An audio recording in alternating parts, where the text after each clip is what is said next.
Just like the internal medicine video that I already created, this video is going to cover the average USMLE Step 1 scores, the average COMLEX Level 1 scores, and the average USMLE Step 2 scores for United States graduates, DO students, and IMGs, both US and non-US IMGs. So let's just get right into the data.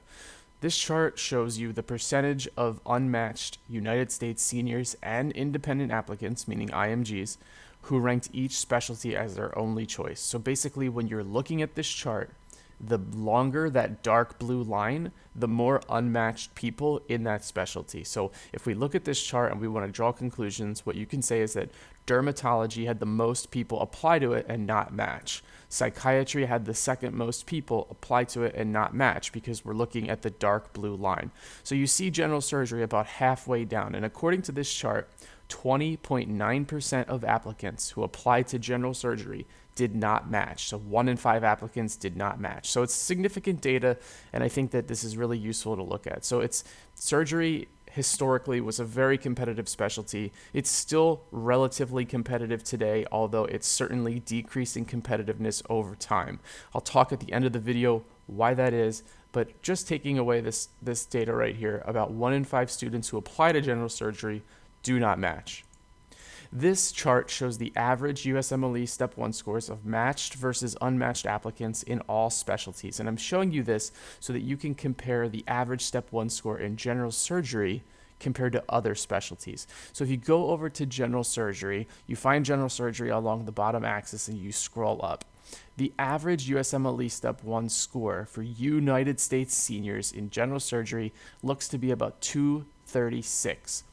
Versus the average USMLE Step 1 score of unmatched US seniors looks to be about 218, 219. So you can compare that to other specialties and see, based on USMLE Step 1 score alone, how competitive general surgery truly is. Now, everybody has it in their head that general surgery is this like super competitive specialty, and I'm going to tell you that that's simply not the case. There are plenty of spots that you can get into if you play your cards right. Again, we'll talk about that at the end of the video. So this is the chart that summarizes the data for United States medical graduates, right? So US seniors. The mean USMLE Step 1 score of matched people is a 236 versus a 219 for those who didn't match. USMLE Step 2 score, you want to aim for a 248 if you're a US senior, versus people who didn't match ended up having a 233. On average, you want to get about 13.1 programs ranked to comfortably match. The average number of abstracts, presentations, and publications was about 6.2, which is to say that general surgery is a slightly more academic field. So people are doing research in medical school. They're presenting posters. They're presenting case reports. They're trying to publish things because it definitely looks good when you apply to residency. 18.7% of U.S. seniors were in the AOA. So definitely a more kind of prestigious specialty, if you will. And you can look at the rest of the data here, but the big takeaway from this slide is that mean USMLE Step 1 score of 236. So if you're a United States senior and you're saying, what do I have to do to match comfortably in general surgery? My answer is shoot for a 236, rank at least 13 programs. The rest should fall into place if you're graduating from a United States MD school. So this is the probability of matching if you're a United States senior. This does not include DO students. I'll get into that data separately. It looks like around 13 ranks is where you're approaching a 95% chance of matching. If you are lucky enough to get interviews at about 17 or 18 programs, you've really got 100% chance to match, because, you know, having interviews at 17 or 18 programs means you're probably going to be ranking 17 or 18 programs. It means programs are offering you interviews because you're really qualified applicants. So you approach a 100% chance to match when you get up that high. This is the USMLE Step 1 scores for United States MD students and the USMLE Step 2 scores of United States MD students. The blue lines show you matched applicants. The green bars show you unmatched applicants. So on the top, the biggest cohort matched when they had between a 231 and a 240. We've seen some people with greater than 260 matching. You see 34 people with that score matched. But what I want to point out here is that in the top chart, 35 United States MD medical students matched who had between a 201 and a 210, which is really impressive. Like, that's not a great USMLE Step 1 score, but these people still matched into general surgery. So if you're a USMD student and you have a low USMLE Step 1 score, but you still really want to do general surgery, it's certainly possible to still do it. You probably just need to go a little bit further and take some extra steps to match. As far as the USMLE Step 2 score, 276 people matched between a 241 and 250 on Step 2, so that's where you want to shoot for. But again, we see that 65 people had between a 221 and a 230 on Step 2, and they still matched. So don't worry if you have the lower end scores. It probably just means that you got to do a little bit more when you apply.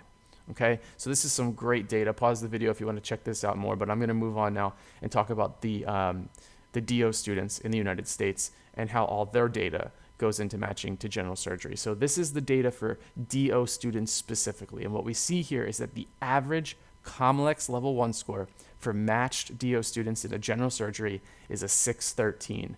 And then we can compare that to unmatched applicants who had a 554. So I want to pause for a second. If you want to match in a competitive specialty as a DO student, so I'm talking about things like all of the surgical subspecialties, dermatology, psychiatry, the high-end internal medicine programs, because they're really on a spectrum, you want to try to break a 600. It looks a lot better than when that score starts with a 5 or when that score starts with a 4. So the average COMLEX level 1 score to match general surgery was a 613. The average COMLEX level 2 score was a 666. So a little bit of an ominous score there, but a 666 will get you into general surgery. Research experiences, on average, you've got 2.0. Number of abstracts, presentations, and publications, on average, DO students have 3.2. So, generally in the DO world, there's a little bit less access to research and things of that nature. But guys, one of the easiest things you can do if you want to get some more scholarly academic stuff on your CV is to give talks. It's so easy. Like, literally pick a topic and talk about it in a group setting and put it on your CV. That counts as scholarly activity. Anyway, we can see here that you definitely want to break the 600 level for COMLEX. The other thing is, if you look at number 5 and number 6 on this table, it tells you the average USMLE scores specifically for DO students. So while the average COMLEX level 1 score was a 613, the average USMLE step 1 score for a DO student who took USMLE and matched into general surgery was a 238. And their average USMLE Step 2 score was a 248. So it's a little bit higher than the MD students, and rightfully so. As a DO, you have a little bit more of a barrier to face when you apply to residency, but this data would suggest that the average is extremely similar to United States MD students in terms of your Step 1, Step 2 score, so don't worry too much. Just try to break 600 on COMLEX and shoot for the same high USMLE Step 1 score as I told the USMD students to do as well. So here's your probability of matching if you're a DO student.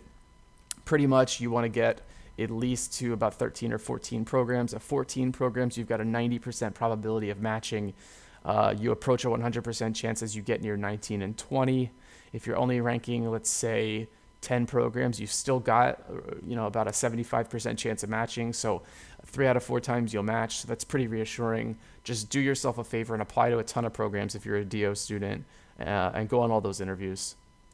Here are the COMLEX level 1 and COMLEX level 2 scores for matched versus unmatched applicants. So there's a little bit of an element of randomness to this, but what I take away from this chart is if you look at the top chart, your best chance of matching is when you have between a 601 650 and a 651 700, which would really support my argument that you need to break 600 on COMLEX to give yourself the best chance. Now, of course, you can see that there are some people who had between a 501 550 and between a 551 600, and they still matched, right? 11 and 12 students respectively. So it's certainly still possible. But COMLEX is sort of random, and some program directors still don't know how to interpret the score. So they see like a 550 and they're like, oh, I don't know what that means. And they'll honestly just look at your USMLE score. So if you have a lower COMLEX level 1 score, I really would argue that you need a higher USMLE step 1 score. And that will really go a long way for you. The average USMLE or COMLEX level 2 score, you want to comfortably shoot for a 651 to 700. But again, we see people matching despite having less than that. So the takeaway from these past couple slides is do the best you can on COMLEX, try to break 600, and then on USMLE, show them that you are no different than your MD counterpart and just do as good as you can. So this is the probability of matching based on your COMLEX score. We see, and this is COMLEX level 1, we see that if you score a 600 on COMLEX, right off the bat, you have a 60% chance of matching, all else being equal, and that only goes up with more kind of stuff on your CV. If you break 700, then all of a sudden you're up to about a 90% chance of matching. So the better you do on COMLEX, the better your chance of matching. That's the takeaway. So this is the USMLE Step 1 scores for the DO students and who matched versus who didn't match. So we see here that if a DO student had between a 231 and a 240, they had the most success matching. There was one DO student who had between a 201 and a 210 and still matched. So even if your Step 1 score is not that good, there's hope for you. If you're a DO student, you just probably have to go the extra mile and do a lot more. So now we're going to talk about IMGs. Here is a chart that shows you US IMGs and non-US IMGs and their matched versus unmatched data. So the USMLE Step 1 average for a US IMG that matched was a 237. The average USMLE Step 1 score for a US IMG that did not match was a 228. The average USMLE Step 1 score for a non-US IMG who matched was a 242. And the average USMLE Step 1 score for a non-US IMG who did not match was a 236. So what I take away from this is that it looks like the averages are roughly the same as for the United States students, so as for the US MDs and for the US DOs. The only thing that I'm seeing here that I would tell you if you're an IMG is that you need a little bit higher of a Step 1 score. So specifically the non-US IMGs, their average USMLE Step 1 score to match was a little bit higher. And the same can be said for their average USMLE Step 2 score. They need a 249, whereas the USMDs and DOs needed a little bit of a lower score. Now, I want to pause for a second and make a point. If you're an IMG and you're trying to match into general surgery, it's definitely possible. And there are some programs in the United States that disproportionately match IMGs. And the reason that they do that is because historically, those programs were not as sought after by the United States students, and therefore they would have spots open. And what they'll do is they want to take IMGs that have really high USMLE scores, because on paper it looks like the stats of the students who matched that program are really, really high, but they're filling with 3 out of 5 or 4 out of 5 of their matched applicants being IMGs.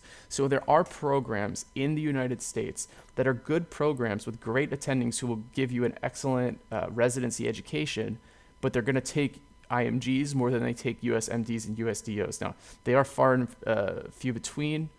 So what I would suggest is that if you're an IMG and you want to do general surgery, you reach out to people who are in those programs. You got to do your research. Identify them and find out, what did those IMGs do to match those programs. But if you have a really high Step 1 score or a really high Step 2 score and you're an IMG, you can definitely match into general surgery. It's not impossible.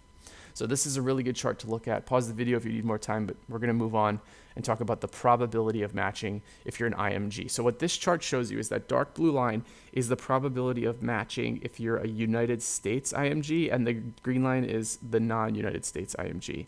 And this is based on how many ranks that you have. So the US IMG, if they rank 8 programs, because that seems to be about the average of what they're ranking, you have about a 55% chance of matching. The non-US IMGs that rank 8 programs will have about a 50%, maybe 49% chance of matching. So really, they're not great numbers. It's definitely scary to only have, a 50% chance of matching. So again, what this would tell me, and what I would suggest to all the IMGs watching this video is that if you're applying to general surgery, apply to as many programs as you possibly can, because you need to rank a lot of programs to have it work out in your favor. The match is so random that you don't want to take chances. This is the USMLE Step 1 score and USMLE Step 2 score in the bottom chart of the IMGs who matched to general surgery. So what we see here is that the most success was achieved when IMGs had between a 241 and a 250 on Step 1.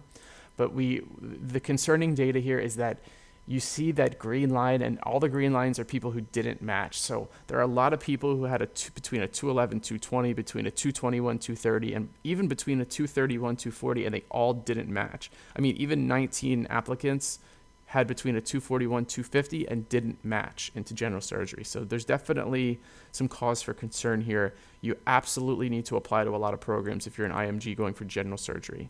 So that was the top chart showing the average USMLE Step 1 for matched versus unmatched applicants, but that was specific to US IMGs. The bottom chart shows the same exact thing, but to non-US IMGs. So it's a lot harder for non-US IMGs than it is for US IMGs. So, if you aren't originally from the States, you're going to have a much harder time matching. Really not that many non-US IMGs matched into general surgery, but there's the data. There's a significant number of people who had pretty high Step 1 scores as far as I'm concerned and still didn't match. So you really got to do everything in your power if you want to do general surgery. This is the probability of matching for US versus non-US IMGs based on the USMLE Step 1 score. So what this tells me is that let's say that you have a 240. If you have a 240 and you're a US IMG, you've got about a 42% chance of matching. If you're a non-US IMG and you have a 240, you've got about a 28% chance of matching. So again, this data is a little scary because a 240 is a great score, but you really still have a low percent chance of matching. You really want to try to break 260 if you're an IMG. I'm sorry to have to tell you that, but that's just the reality. You have to crush and destroy this exam if you're an IMG and you're going for general surgery. We're going to wrap up with the chart here that shows what program directors ranked in terms of most important qualities in applicants. So the green bars, if a program director said that that thing was important, then the green bar would be bigger and have more of a percent. And then the blue side, basically they could rank things from 1 to 5, 5 being most important, 1 being the least important. So let's just take a look at this. So the program director said that USMLE Step 1 / COMLEX Level 1 scores were the most important quality when they were deciding who to interview and who to rank. It was rated 4.4 out of 5, which was only trumped by any failed attempt in USMLE COMLEX. So like if you failed USMLE or you failed COMLEX, then that was more of a red flag and hurt you more. But the USMLE Step 1 and USMLE COMLEX score was cited more as an important factor. So like the takeaway from that is don't fucking fail the test, because if you do, you're screwed. But overall, the score itself is more important. The other thing that program directors always rank highly is the evidence of professionalism and ethics. So like, be professional, be ethical. I think that goes without saying. Some other stuff that just to keep in mind here, obviously Step 2 and Level 2 scores are important. Letters of recommendation in the specialty is, frankly huge in general surgery. So there's this stereotype that surgeons have like big egos, and I think that program directors who get letters of recommendation from other big people in the specialty really do regard that highly. So if you're applying to general surgery, do your best to get letters of recommendation from the bigwigs in the field, because there is a touch of ego problems in general surgery, especially in the older generation of surgeons who are more likely to be program directors. So, take a more extensive look at this slide, but what I would take away from this is that you can't fail Level 1 Step 1. If you fail, I'm just telling you right now, you're not going to match general surgery. But the score itself is really, really important. Remember, DO students almost have the same average as MD students now, so that's really reassuring for them. It's much harder for IMGs. If you're an IMG going for general surgery, you really want to shoot for a 260. If you're a USMD or a US DO student, you can probably shoot for something more like a 240. But I hope that this was helpful for you guys. And if you're applying to general surgery, good luck. I really want to close with a couple thoughts of sort of like the trajectory and the trend in general surgery. So historically, general surgery was a competitive specialty. Everybody wants to be a surgeon when they're a young kid. When they start medical school, I think like every medical student's like, I'm going to be a surgeon, because they think that it's, like super prestigious and all that stuff. But over time, what we've seen is that the number of students applying to general surgery has decreased, and the average stats of the students going into general surgery has increased. So what that tells me is that, general surgery is obviously not a lifestyle specialty. If you're a general surgeon, you're going to work your ass off. You're going to work more hours than a lot of your colleagues, and you'll be paid pretty well for it. But, comparatively speaking, you're going to make less per hour than people who go into derm, than people who go into psych, and people who go into the surgical subspecialties. And I think because of that, what we're seeing today is the current millennial generation is choosing more lifestyle-oriented specialties, like derm, like psych, like rheumatology. So because of that, there is more of an opportunity to match into general surgery, especially because a lot of spots are being unfilled. The match data last year suggested that there were unfilled spots in general surgery, more so than there had ever been. So if you're applying to general surgery, I think that that's a reassuring thing. But even despite that, I want to remind everybody that the average stats of students applying to general surgery is only increasing. And that's consistent with the trend in medicine that, average USMLE Step 1 scores are going up, average COMLEX Level 1 scores are going up. And that's probably because there's just better studying resources out there. Dirty USMLE wasn't around 5 years ago. People are now studying based on my videos, and they're doing better because of it. They're doing better because of things like Sketchy and Pathoma. So I just wanted to mention that briefly because, while it's easier to match general surgery today, the numbers are just going up. So you're going to have to keep pace with that sort of inflation, if you will. But that's it, guys. Best of luck if you're applying to general surgery. It's a tough field to go into, but it's an awesome field. I hope that this was helpful.